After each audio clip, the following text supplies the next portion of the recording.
Hermanitos queridos, hoy quisiera hablarles de algo que es fundamentalmente doctrina de nuestra Iglesia Católica y que conviene conocer un poco mejor y llevarla a la práctica como buenos hacedores que somos de nuestra fe. Y para esto quisiera mencionar parte de un hecho documentado y aprobado por la Iglesia y que tuvo que ver con las apariciones de Nuestra Señora de Fátima en Portugal. La primera aparición de nuestra Madre María bajo la advocación de Nuestra Señora de Fátima fue el 13 de mayo de 1917.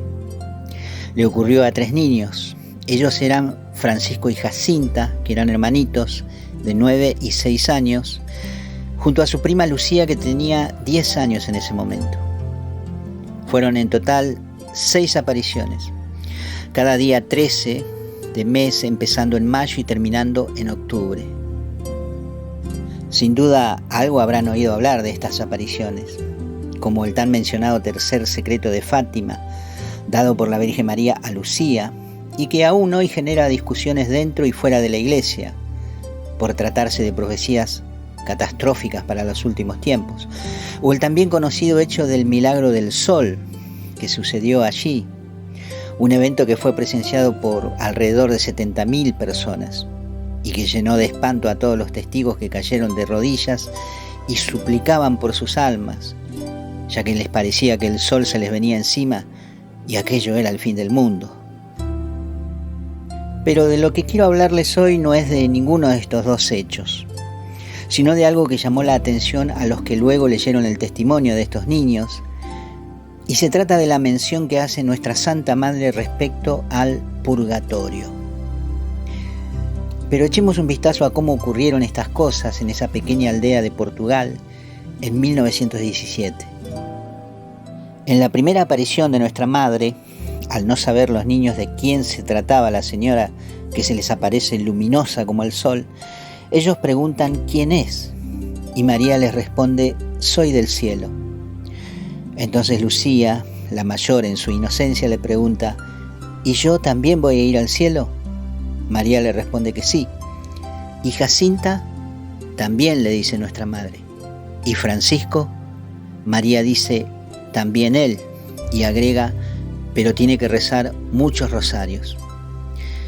Entonces a Jacinta se le ocurre preguntar por 2 muchachas amigas de la familia que habían muerto hacía poquito tiempo. ¿María de las Nieves ya está en el cielo?, pregunta Lucía. Sí, está, le contesta Nuestra Señora. Una chica que tendría unos 16 años. ¿Y Amelia?, insiste Lucía, y nuestra Madre le contesta: Amelia estará en el purgatorio hasta el fin del mundo. Esta joven Amelia debería tener unos 18 o 20 años. Y aquí me detengo, hermanitos, porque la pregunta que surge de estas palabras de María Santísima es: ¿qué es lo que una chica tan joven pudo haber hecho para tener que permanecer en el purgatorio hasta el fin del mundo? Recordemos que la que está hablando es nuestra Madre. Sus palabras no solo confirman la existencia del purgatorio, sino que nos da un poco de luz respecto a ese misterio que aún no alcanzamos a comprender bien. Pero para esto deberíamos introducirnos ahora en la doctrina del purgatorio, porque puede que alguno no tenga bien claro qué significado tiene todo esto en nuestra fe católica. Para eso vamos a leer el Catecismo de la Iglesia Católica, el cual es un compendio de notas que son de gran ayuda para todo aquel que quiere comprender las Escrituras y el significado de algunos textos que pueden llegar a ser dudosos para nosotros. Es recomendable para todo buen catequista tener este libro a la par de la Biblia, para no caer en interpretaciones erróneas y saber bien lo que la Iglesia piensa e interpreta de los hechos narrados en la Biblia. Allí encontramos en el numeral 1030 y 1031 lo siguiente. Numeral 1030 del Catecismo de la Iglesia Católica. Los que mueren en la gracia y en la amistad de Dios, pero imperfectamente purificados, aunque están seguros de su eterna salvación, sufren después de su muerte una purificación a fin de obtener la santidad necesaria para entrar en la alegría del cielo. Numeral 1031 del Catecismo de la Iglesia Católica.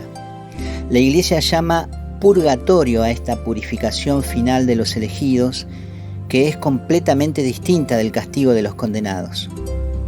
La Iglesia ha formulado la doctrina de la fe relativa al purgatorio, sobre todo en los concilios de Florencia, en el numeral 1304, y el concilio de Trento, numerales 1820 y 1580. La tradición de la Iglesia haciendo referencia a ciertos textos de la Escritura también. Por ejemplo, la primera carta a los Corintios en el capítulo 3, versículo 15, y la primera carta de Pedro en el capítulo 1, versículo 7, en donde se habla de un fuego purificador. Muy bien, hermanitos. Podemos entender entonces que el purgatorio es un estado interno del alma que ya está destinada a la salvación, pero a la cual le conviene sufrir un tiempo determinado para purgar las culpas definitivas y así alcanzar el estado de gracia necesario para poder entrar al reino de los cielos.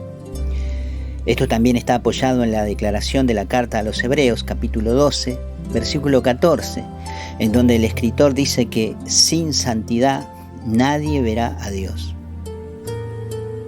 Y es muy probable, hermanitos, que ninguno de nosotros muera en un estado de gracia tal que vaya directamente al cielo, sino que puede que tengamos que pasar un tiempo en ese estado de purificación. Por esto es que conviene tratar este tema en la iglesia. Fíjense que esta joven Amelia, por la que preguntó Lucía, tendrá que estar hasta el fin del mundo purgando sus culpas. ¿Cuál fue o fueron sus pecados? No lo sabemos, pero sí entendemos que ir al cielo parece ser no tan sencillo como podemos imaginar. Hay mucho de lo que nos han enseñado o lo que no nos han enseñado que debemos interiorizar. Es muy importante, porque las almas de nuestros difuntos necesitan de nuestras oraciones. Y debemos reconocer que muchos han perdido o nunca han tenido una profunda devoción de las cosas divinas. Como buenos católicos debemos tener una rutina perseverante de la lectura de la palabra de Dios y de la oración todos los días. El rezo del Santo Rosario debe ser parte de nuestra rutina, ya que es un arma poderosa contra las acechanzas del mundo y Satanás.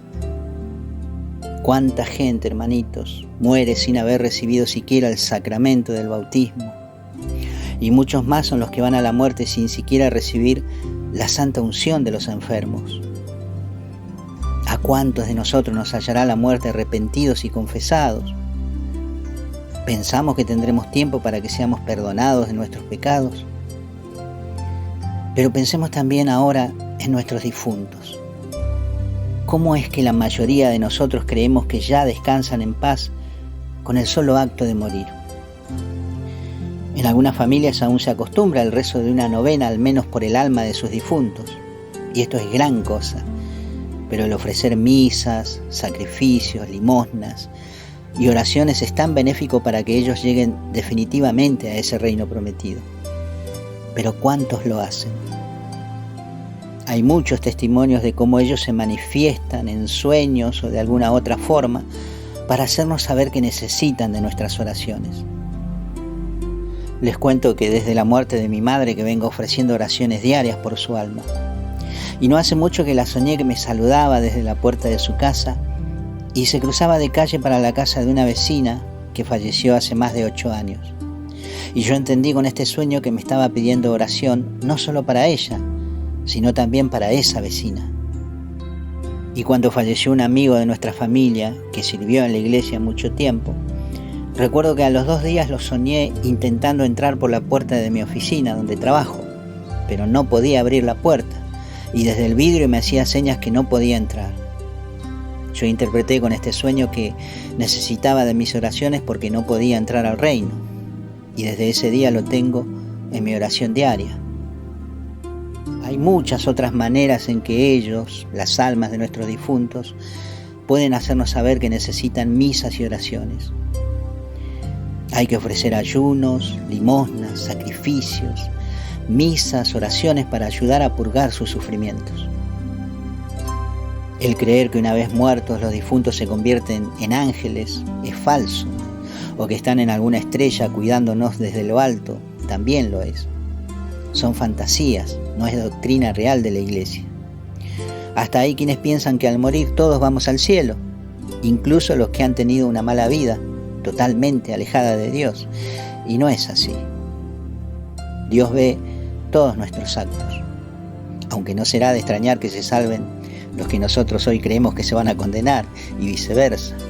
Eso solamente lo sabe Dios.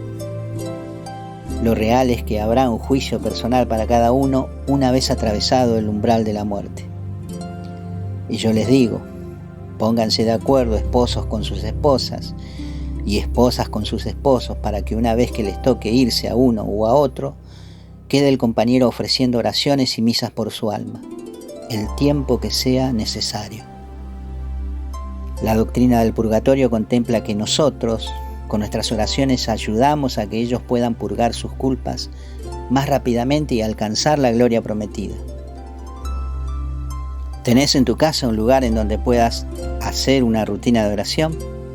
Bien, toma una hoja y un papel y empezá a anotar los nombres que el propio Espíritu Santo te va a empezar a dictar a partir de ahora para que reces por ellos. O comprate una libretita y anotá. Es un gran beneficio para las almas y también para vos, porque esas almas, una vez llegadas al cielo, van a interceder por vos y tu familia en toda circunstancia. Créeme, hermanito, que tengas un gran día.